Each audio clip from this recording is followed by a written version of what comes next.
Ooh, I think it's working. I think I'm live. Hey, everybody. Welcome to my live broadcast. We're testing out a couple things, but we're going to test out a few things with a little training that I've put together for you. I've been having some things on my mind, a few things I want to share with you, and it's time. And we're going to talk about self-awareness. But first, I need to check to make sure all systems are go. So hold on a second while I just make sure that everything is showing up where it's supposed to, because sometimes things just get squirrely. So if you are watching right now, welcome. Okay, give me a thumbs up, a heart, a something, anything. Let me know that you are here. You can see me, you can hear me. And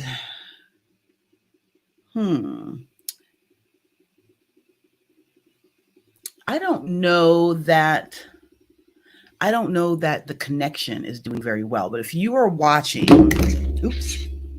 let me know, because I want to get started, but I don't want to get started unless, if it looks crazy. We don't want to do that. So I want to make sure that everything is working. So if you can give me a comment, I'm on StreamYard. Ooh, someone on Facebook says hello. Hello. I don't know who you are because you didn't give Facebook permission to show me your name. So tell me. I'm going to look at my phone. I just want to see if it's showing on, I want to be broadcasting on my personal page right now, as well as LinkedIn. You can see and hear me. Thank you. Do I look okay, Facebook user? Is the feed coming through clear? Is it choppy?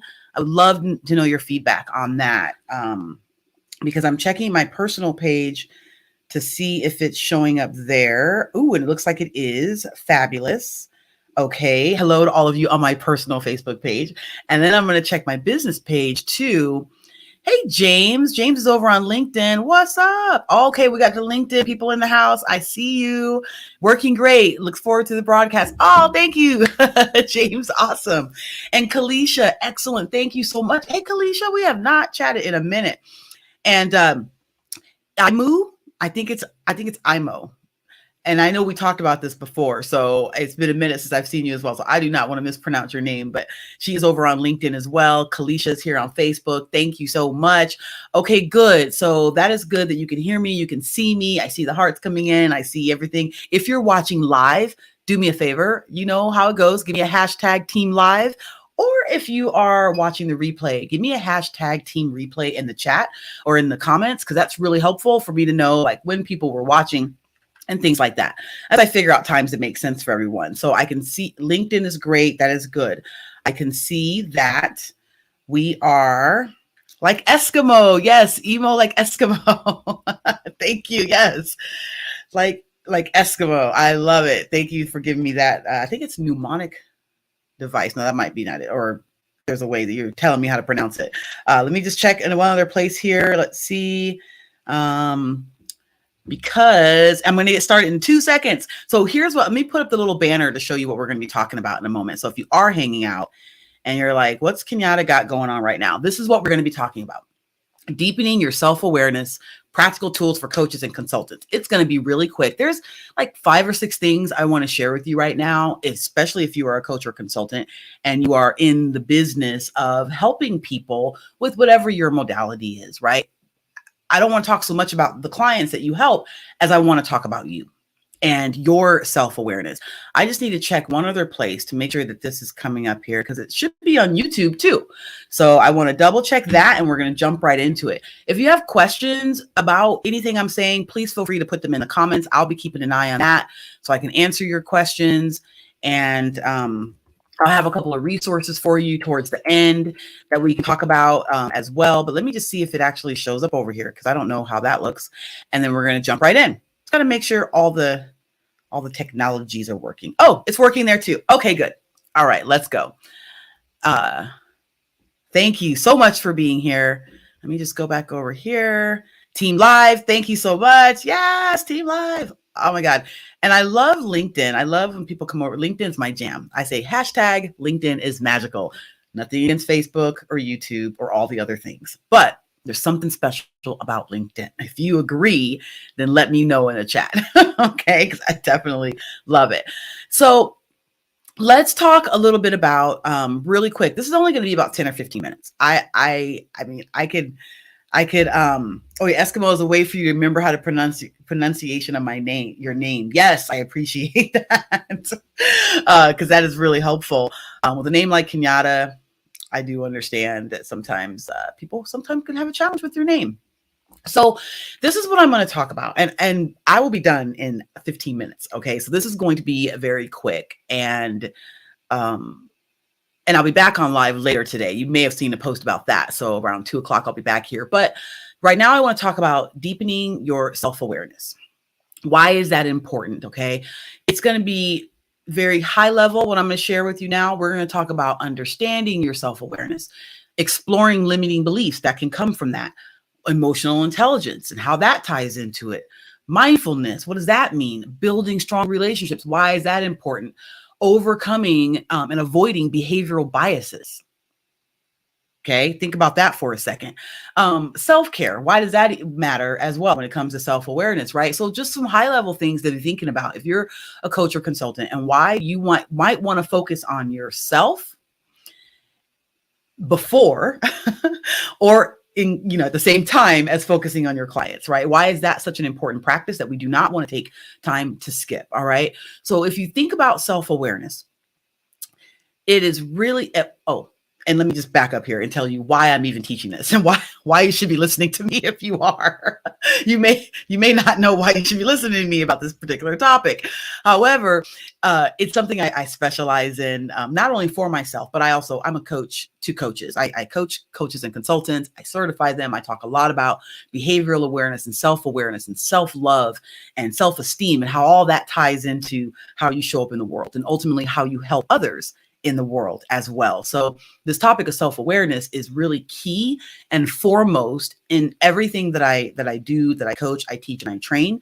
But also I'm a practitioner of what I preach, meaning everything I'm telling you right now are things that I work diligently to bring into my own life, my own consciousness. So I'm not speaking anything that I haven't done or I don't attempt to do and work at all the time. Okay. So that's why I want to share them with you, because they've helped me and I know that they can help others. So grab a piece of paper, grab a notepad, take some notes, whatever you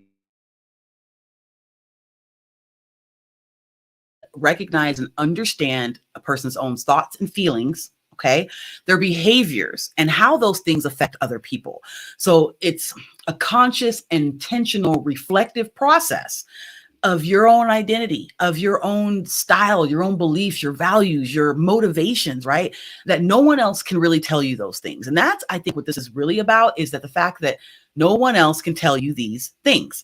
Now, people, other coaches, trainers, mentors, therapists, whoever, may have some ideas and some opinions about how you can gain your own self-awareness, but they can't really do it for you. Okay. And that's really what this is about, is remembering that they can't do it for you. You've got to do that work, right? So the benefits to understanding yourself when it comes to being a coach or a consultant is that when you have that understanding, then you can better see the differences in other people that you're helping and working with and celebrate those differences. How can you help them if you can't see clearly through who you are to see them? That's what this is about. Okay. So that's what self-awareness is and why it's important. So first, understanding it. Next, with self-awareness can come limiting beliefs. Now, if you've not heard that term before, then I'm going to speak about that. And I see, hey, Craig. Hey, thanks for joining, friend. Hello, hello. Hey, hashtag behavior matters, Craig.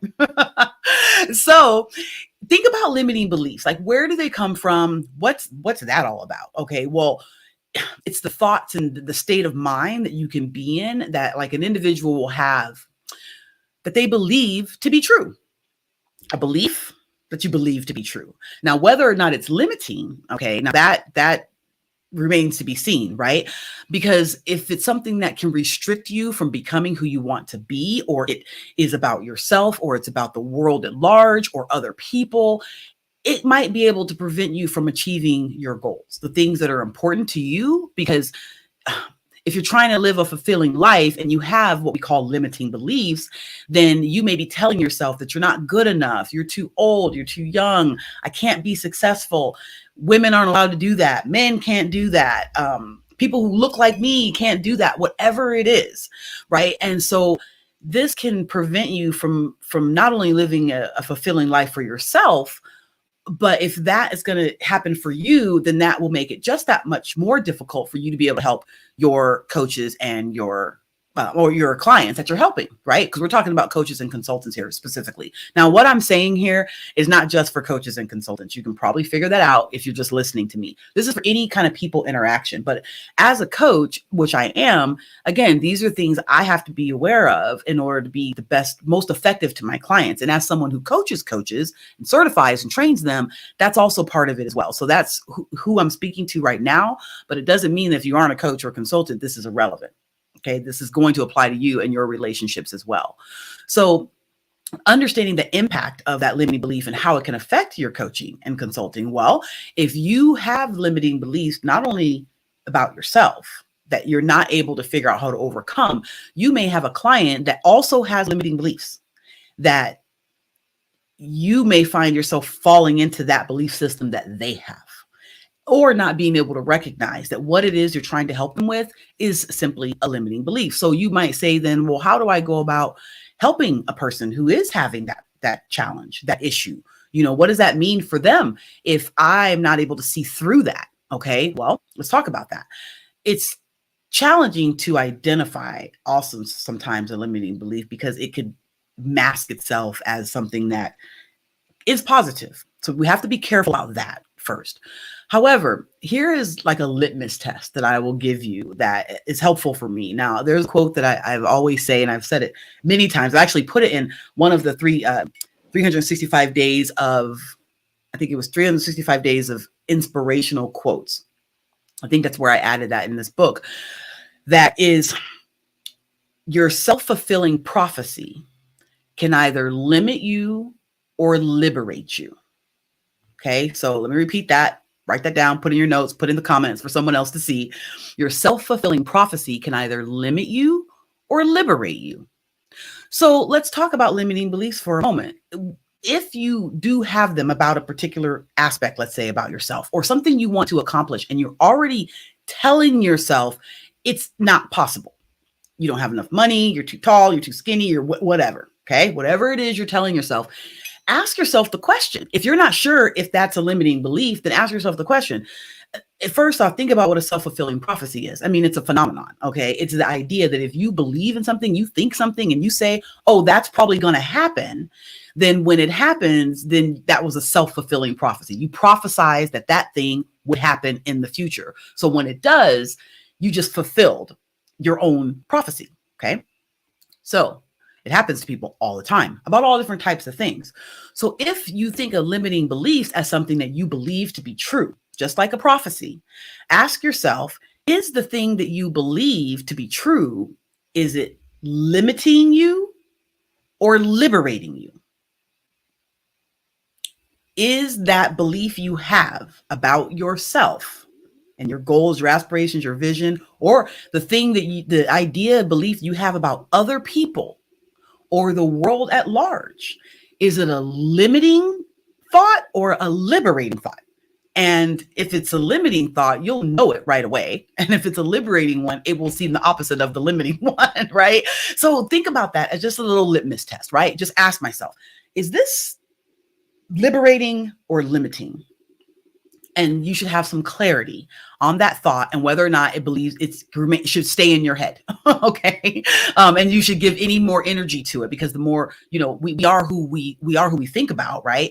Our dominating thoughts literally turn into things. So be careful with that. Be careful with your thoughts, because they will turn into things. Okay. So when it comes to limiting beliefs, that's huge. Next, emotional intelligence. And 10 minutes and we're out of here. Okay. Emotional intelligence, right? EI, the ability to understand one's own emotions and to perceive and understand the emotions of others in order to regulate, right? We all have emotions. We should have them. We should feel them and feel what we need to feel. But if that is a lot having you spin out of control because you can't control them, and now that's affecting your health, your well-being, and that of others, that could be a challenge, something to be considered, right? So it also involves communicating effectively with other about emotions. And if you don't have a deep level of self-awareness, it's hard to understand where your emotions are coming from. What is it that uh, sparks a certain type of emotion, and then how you might be able to navigate that so it doesn't derail whatever's happening in the moment or in your life at that time. So some experts think of emotional intelligence as even more important than IQ, right? For success in life, because yeah, you can be really smart and be able to memorize some things and program computers or be an engineer or a scientist or this or that or whatever.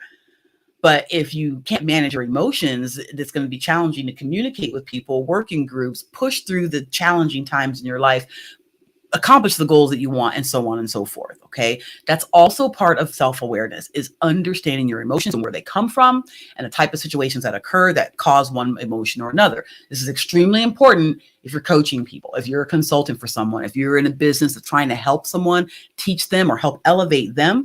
Managing your own emotions is going to be important, because as you engage with them, you may find yourself in situations that become emotional. So how does one deal with that in the moment if they're a coach or a consultant? Just again, something to consider.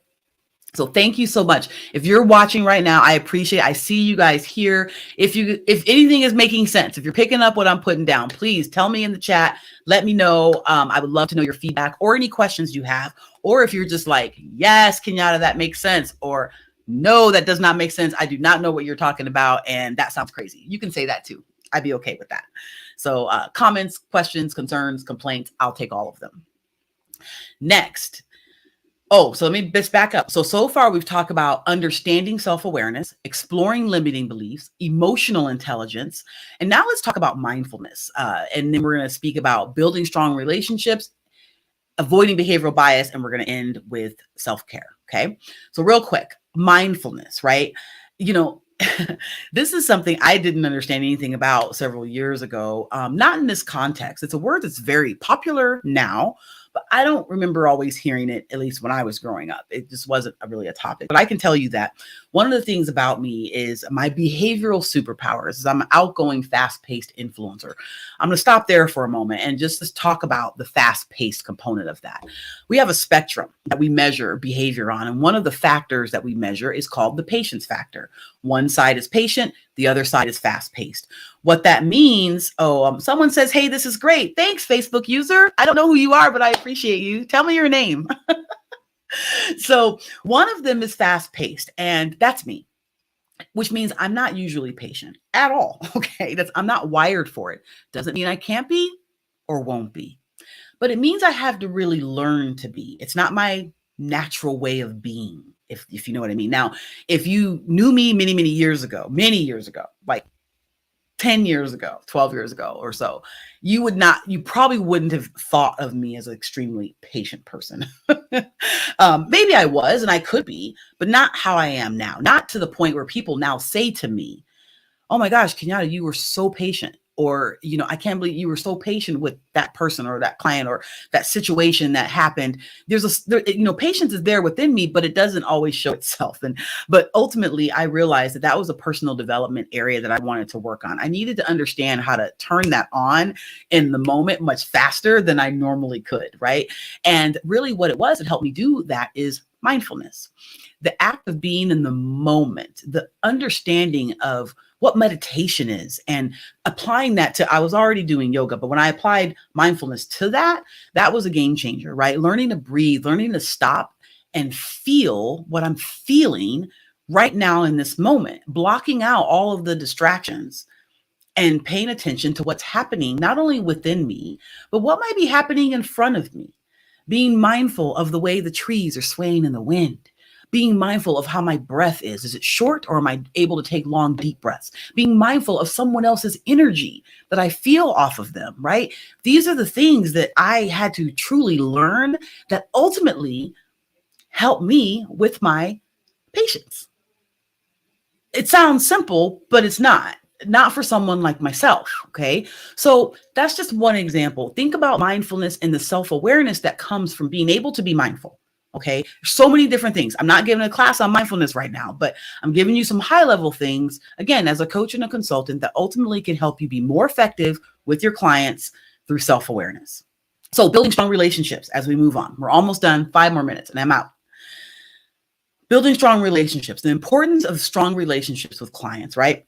Crucial to success in any kind of business. It can lead to more sales, building rapport, friendships, businesses. You can improve your client retention, more likely for them to refer you to other people, your brand recognition, the awareness. You can expand your customer base. You can impact people's lives, transform people's lives through the act of building those relationships.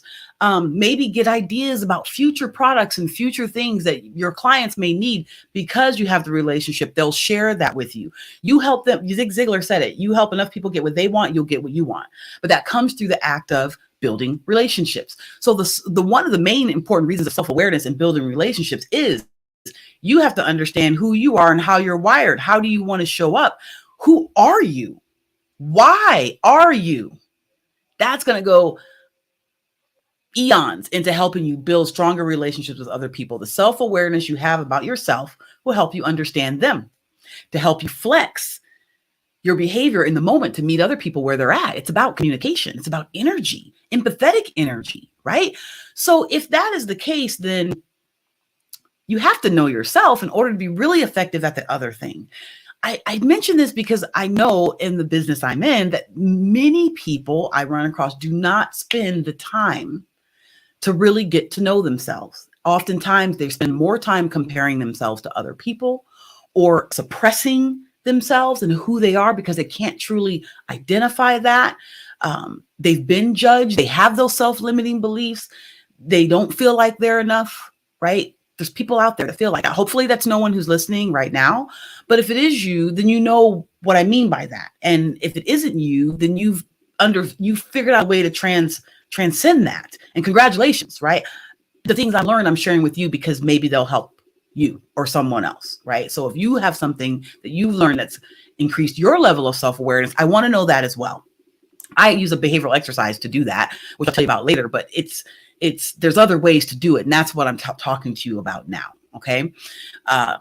Then, and why it's important to build the relationships. Ultimately, those are some practical tips, understanding yourself, understanding others. Now, avoiding behavioral bias as we wrap up here, and then end with self-care. Now, we all have biases and we all have behavioral biases. And I will give you a very quick example of what behavioral bias might be. I like to use the example of a road trip. Okay, let's say you're going on a road trip with someone and you're the person who can just jump in the car, grab a backpack, and go. Okay, you don't need to know where you're going, how long you're going to stay. You don't need to know all the details about what's going to happen when you get there or where you're going to get gas along the road. You got your cell phone and Wi-Fi and you're like, I'll figure it out, right? Another person you may be going on the road trip with may be extremely planned. Like they don't like the idea of jumping in a car with just no idea of where they're going and how long they're going to be gone and where they're going to get gas. They need an itinerary. They need to know the plan. That's where they're comfortable. These are two different styles of behavior that are hardwired within you that are not personality. Do not get that twisted. I'm not talking about personality. I'm talking about behavior, behavioral superpowers to be exact. So you got the planned person, you have the spontaneous person, both on the road trip. Neither one of them can understand why the other is doing things the way they're doing. The planned person doesn't know how the spontaneous person doesn't have a plan, and the spontaneous person doesn't know why the planned person has to have a plan. Now, doesn't mean they can't get along and have fun on the road trip. But think about the long-term implications of that kind of difference that isn't acknowledged and celebrated. People can have biases against people who are simply the opposite of them. That's important to be aware of when you think about behavioral self-awareness or self-awareness in general. Who are you? How are you wired? What's your natural way? And do you think that way is the best way? And if you do think that's the best way, then ask yourself, how do I feel about someone who is different? Do I have a bias against them? And do I treat them with that bias? If I'm their coach or consultant, do I bring that bias into the situation as I'm trying to help them? That's a question for you to answer. Does your own behavioral bias tie into the fact of how you go about coaching and training and helping your clients. Something to think about. Again, self-awareness, okay? And lastly, I will end with self-care, right? Can take many different forms. Getting sleep, exercising, healthy diet, practicing mindfulness, relaxation, hobbies, things that you love, going to get your hair did and your nails done. For me, a lot of self-care comes into playing music. I'm a musician. I play bass, a little bit of guitar, but lately I've been teaching myself the drums. I got my drum set out of storage. I'm so psyched and jazzed about this because I've always wanted to learn to play drums and never made it a priority. But now I'm making it a priority. Not only drumming, but singing and drumming at the same time. I'm being very specific about what I want to do. That's self-care for me. Like going into my drum set and putting my little headset in and doing what I do and just, I love it. Like it brings my brain to a place that I need it to be to reset for the next thing that I'm going to do. But I'm extremely creative and abstract person. So I need to do that. That is part of my self-care, right? It helps keep me grounded, but it also helps keep me at a high rate of vibration that I need to be so I can download what I need to from infinite intelligence to help me continue to create the life that I am living, a life that I do not have to take a vacation from. Self-care is part of that. Okay, so as a coach consultant, you think about self-awareness, you need to be aware of the kind of self-care that you need. Has nothing to do with the kind of self-care that I need, has nothing to do with anything other than you have to figure that thing out. What is your thing that you need to do? Could be your morning routine, like I have. I protect that, right? Could be playing drums. I also will put down the, put the sticks down and play the bass and close my eyes and do the thing. Whatever that thing is, okay? You have to figure that out. So as a quick recap, before I go, and also I'm going to put this up here too, because some of you may be interested in this masterclass that I'm going to be teaching in a couple weeks. I'm going to put the link up here right now, or the information that if you want to check it out, then check it out. And I don't know what just happened to it. So anyway, I'm going to do a little recap here. The date is March 30th. So March 30th of this year. By the way, I'm going to put the little thing up here, and if you guys, and I'll drop it in the chat too, or because I know I can put it in the chat right here, but I'm going to have to go and put it in the different places. But if I do this, I think that, yeah, so I'll just have it scrolling down there. So let me recap real quick. Here's what we talked about. We talked about deepening your self-awareness, and I gave you some practical tools for coaches and consultants. We talked about, okay, the importance of self-awareness. We discussed exploring limiting beliefs, emotional intelligence, mindfulness, building strong relationships, avoiding behavioral bias, and self-care. Okay, these are some of the key points. The importance of self-awareness for coaches and consultants really comes through these things. I just gave you some practical ways that you can build your own self-awareness by first being conscious and intentional, right? And thinking through some of the things that we chatted about, understanding your emotions and where they come from, how to regulate them through emotional intelligence, being mindful of all the things that are happening around you, including within you, avoiding behavioral biases that you have against other people, especially your clients that you're trying to help, being aware of limiting beliefs and asking yourself the question, if you're not sure if that belief is a limiting one, ask yourself, is my self-fulfilling prophecy limiting me or liberating me? Which one is it doing, right? And then, of course, thinking about self-care. So those are some of the things that we chat about right now. I said that we were totally going to be out of here at 12:30. And so I went over by a few minutes, 4 minutes, but I'm going to throw this up here really quick for you because this is the little flyer that goes along with the masterclass that I'm talking about at the end right now. And let me see, Facebook, thanks for sharing. Oh, this is great. Thank you so much. I appreciate you, Facebook user. I don't know who said that because it doesn't tell me your name, but I appreciate you. When I go back through the comments, I'll see who it is, right? But I am teaching this masterclass, right? Called 5 Things All Coaches and Consultants Need to Know. Learning how mastering behavioral awareness will 10x your results. I just gave you like 15 minutes of information right now. We're going to talk about so much more in this masterclass. It's free. Sign up for it. Let me know if you have any questions. Here it is down here. It'll be March 30th. Go ahead and register for it. I will make sure the link as well is put in the comments and everything. I'm going to put the link right here, but I don't think it's going to show up in all the places.